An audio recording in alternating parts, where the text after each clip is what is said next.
ಇದು ದುಡ್ಡು ಮಾಡುವಂತ ಸ್ಕೀಮ್ ಸರ್. ಇದರಲ್ಲಿ ಸಂಶಯನೇ ಇಲ್ಲ. ಅವರೇ ಹೇಳಿದ್ದಾರೆ ಇದರಿಂದ ನಮಗೆ ಸುಮಾರು 15ರಿಂದ 20 ಸಾವಿರ ಕೋಟಿ ಲಾಭ ಬರುತ್ತೆ ಅಂತ ಹೇಳ್ತಾರೆ. ಇಲ್ಲಿ ಯಾವುದಾದ್ರೂ ಒಂದು ಯೋಜನೆ ಲಾಭಕ್ಕೆ ಮಾಡೋದಲ್ಲ, ಸರ್ಕಾರ ಮಾಡ್ತಕ್ಕಂಥದ್ದು. ಅದರಿಂದ ಜನರಿಗೆ ಎಷ್ಟರ ಮಟ್ಟಿಗೆ ಅದು ಉಪಯೋಗ ಆಗ್ತದೆ, ಅದು ಮುಂದಿನ ರಾಜ್ಯದ ಅಭಿವೃದ್ಧಿಗೆ ಯಾವ ರೀತಿ ಉಪಯೋಗ ಆಗ್ತದೆ ಅದು ಮುಖ್ಯ. ಇಲ್ಲಿ ಯಾವುದೋ ಒಂದು ಲಾಭ ಮಾಡಲಿಕ್ಕೆ ರೈತರ ಭೂಮಿನ ಇವತ್ತು ಒಕ್ಕಲೆಬ್ಬಿಸಿ ಅದರಲ್ಲಿ ಏನೇನು ಕಂಡೀಷನ್ಗಳಿದೆ. ಈಗ ಯಾವೊಂದು ಲೋನ್ ತಗೊಂಡಿದ್ದಾರೆ ಇವತ್ತು ಹುಡ್ಕೋ ಬ್ಯಾಂಕಿಂದ, ಅಲ್ಲಿ ಆ ಹಲವಾರು ಕಂಡೀಷನ್ಗಳಿದೆ. ಅದೆಲ್ಲ ನಿಂತ್ಕೊಂಡು ನಾನು ಹೇಳಲಿಕ್ಕಾಗಲ್ಲ. ನಾಳಿದ್ದು ಬಹುಶಃ ನಿಮ್ಮ ಜೊತೆಯಲ್ಲಿ ಸುದೀರ್ಘವಾಗಿ ಮಾತಾಡ್ತೀನಿ.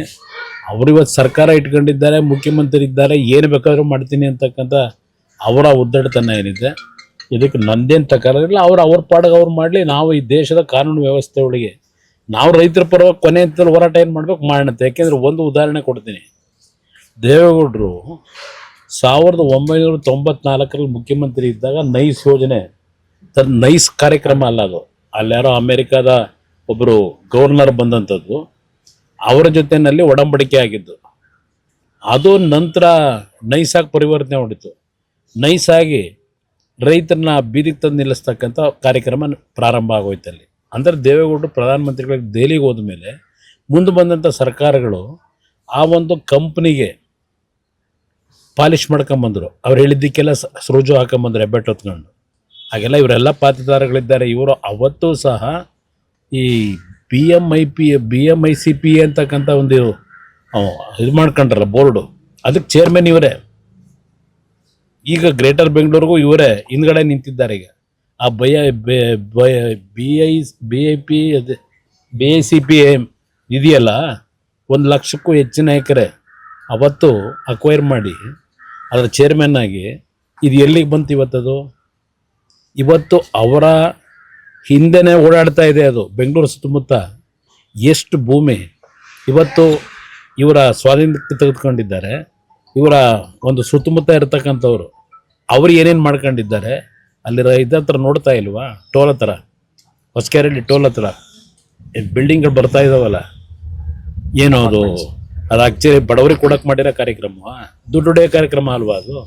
ಸೇಮ್ ಇದೇ ಇವ ಕಾರ್ಯಕ್ರಮವು ಅದೇ ರೀತಿಯ ದುಡ್ಡು ಹೊಡೆಯೋ ಕಾರ್ಯಕ್ರಮ. ರಾಜಕೀಯ ಮಾಡ್ತಾ ಇದ್ದಾರೆ ಕುಮಾರಸ್ವಾಮಿ. ನಾನು ಯಾಕೆ ಇದರಿಂದ ರಾಜಕೀಯದಲ್ಲಿ ಏನು ಸಿಗುತ್ತೆ ನನಗೆ?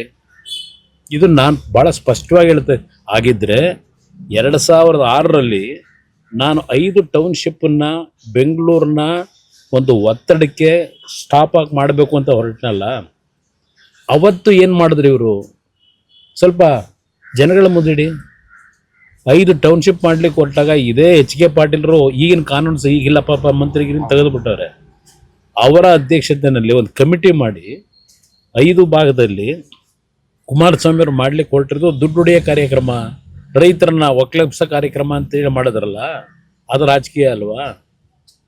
ಅದು ನಾನು ಏನೊಂದು ದೊಡ್ಡ ದಿನ ಬಿಟ್ರಲ್ಲ ಪಬ್ಲಿಸಿಟಿ, ಅದು ಯಾತಕ್ಕೆ ಮಾಡಿದ್ರು? ಅವತ್ತು ನಾನು ಮಾಡ್ಲಿಕ್ಕೆ ಹೋದಾಗ ಯಾಕೆ ವಿರೋಧ ಮಾಡಿದ್ರಿ?